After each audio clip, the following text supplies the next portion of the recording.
Hernandez. Hi, I'm Luisa Maria Hernandez, and this video is for the course Material Designs for Face-to-Face Environments. In this video, I'm gonna answer the following questions. How could you use a video to teach in face-to-face environments?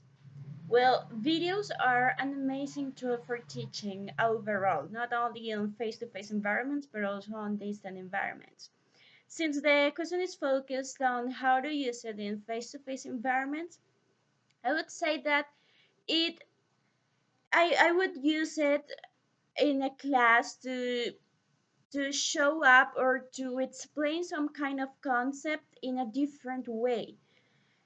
I can be talking to my students and prepare them, doing an introduction for the video, which is the tool I'm about to use, from introduction to a new topic, and I will use a video to show them the topic, to show them the concepts of the new topic we're going to see, whether it's grammar or whether it's pronunciation or whatever is the topic I'm going to see, like present perfect or past perfect or whatever. I would use that video to introduce them to the topic, and then I will explain it myself, but with already having that video to back up. It's just gonna be the backup for the video, and the students will be able to make their questions. We can repeat the video as many times as necessary. They will learn from the video how to use that or this, and they will make questions and I would answer them. So yes, the way I would use videos is for more an introduction to a new topic.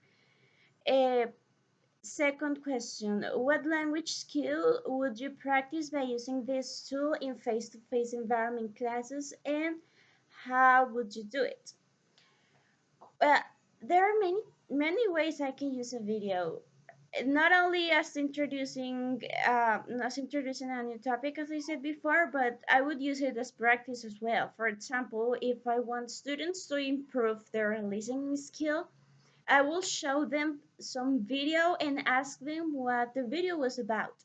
So in based on what they heard and how well they heard it from the video, I can evaluate them on how they are on these skills, and it's also good for practice and acquiring new vocabulary. As much as when you are exposed to that kind of environment, and videos are an amazing tool for exposing someone in an English-centered environment.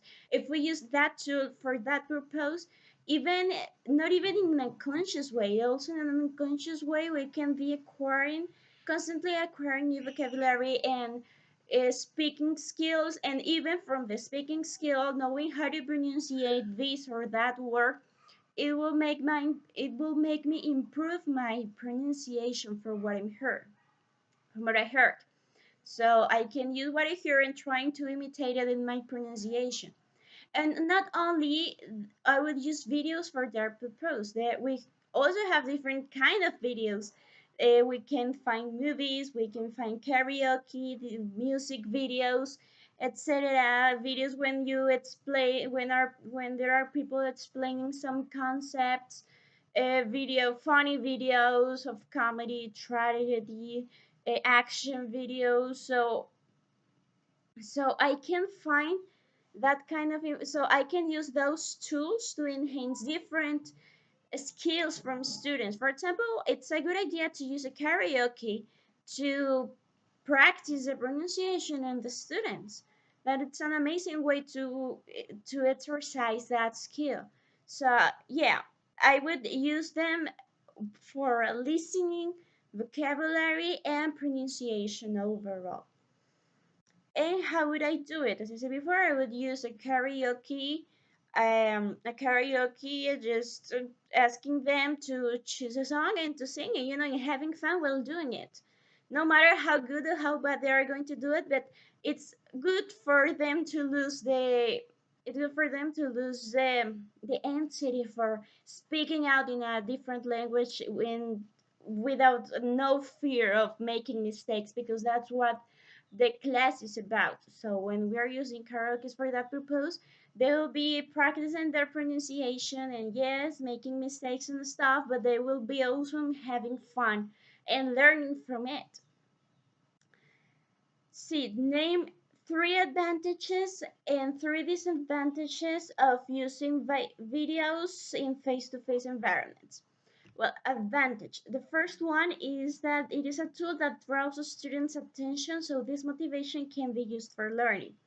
Since videos, it's some kind of way to escape from the routine. When we are using videos in a class, in a face-to-face class, it's like a new way to escape from what's normally used, from the what's traditionally used.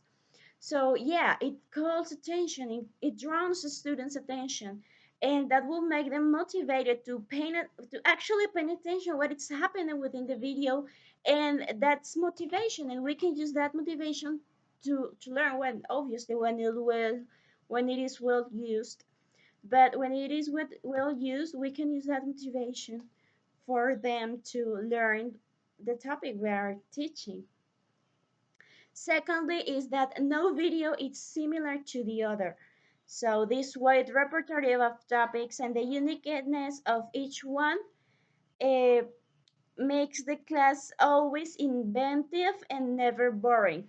That's pretty true, since no video is the same. They're all different in different terms as content, design, the colors, the topics, the production. No video is similar to the other. So people never get boring by watching videos when there's this diversity, the attention span never get boring. You're always paying attention to what's going on with the video, because that's something that is always changing. So yeah, this quality, it's good for making the class not boring, since when students get bored in a class, they are less likely to pay attention, they are less likely to be motivated, and they are less likely to actually learn. Three, the huge amount of sources we have to choose, not even in the content, the design, style, production, etc. Yeah, there's this amazing versatility these two have, that, as I said before, we have different kind of videos that can be used in basically any context. So when we are using this tool, there is a huge amount of things where to choose. If I want to teach this, is if I want to teach them a song, if I want them to practice pronunciation, if I wanted, there are tools for basically everything. There are videos for basically everything. So that's a good stuff, since as a teacher, when we are looking for tools, we are looking for versatility. And can be tons of videos around the same topic, and no one is the same as the other one. So we are more likely to find the one that fits our needs the best, the needs we have for the students or whatever. Disadvantages. The first one is that it can lead students to have a very passive role in their learning, and that's very true. Because when we are watching a video, we're just sit down and paying attention to what's going on the screen. So yeah, the learning, the class overall, this instruction is not something that's always going on, always fluid, but something that's actually pretty quiet. And the one who's watching, the watcher of the video, it's always taking a passive role, which is absolutely no good for learning, since we already know that the the student is the main center, is the center of their own learning. So he or she has to be active. So yeah, well, it can happen when someone's overused the resource, or when it's not well used. Yeah, it can lead students to be very passive, and that's not good for learning. That's not the right way to teach. Secondly, makes a strictly necessary the use of multimedia displayer, which may be not so easy to acquire in low resources communities. It's hard to find a good displayer, multimedia displayer, and they are not available in all places. They're hard to find. Most schools don't have one, don't have any audiovisual room, or it's hard to find something to display videos, and it's not something that is cheap at all. It's something that's quite expensive, and it can be also hard to carry. So yeah, it's not very practical in that way.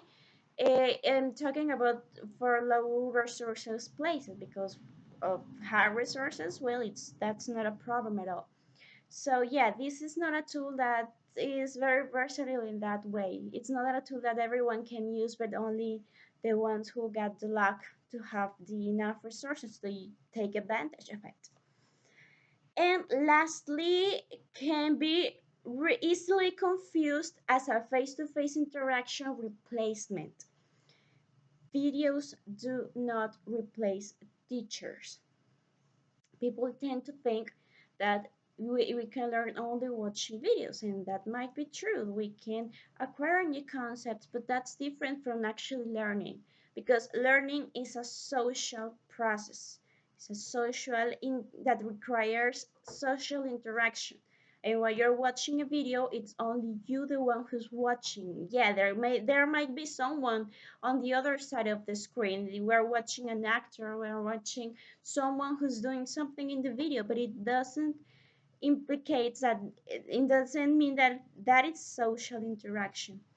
So yeah, they are a great tool, and for being a great tool, it can be confused as a total replacement for a face-to-face interaction for a teaching and learning process. And that's something that happens quite a lot. But it doesn't mean that it's true. It's actually the opposite. So yeah, that's basically my answers to the questions. Thank you very much.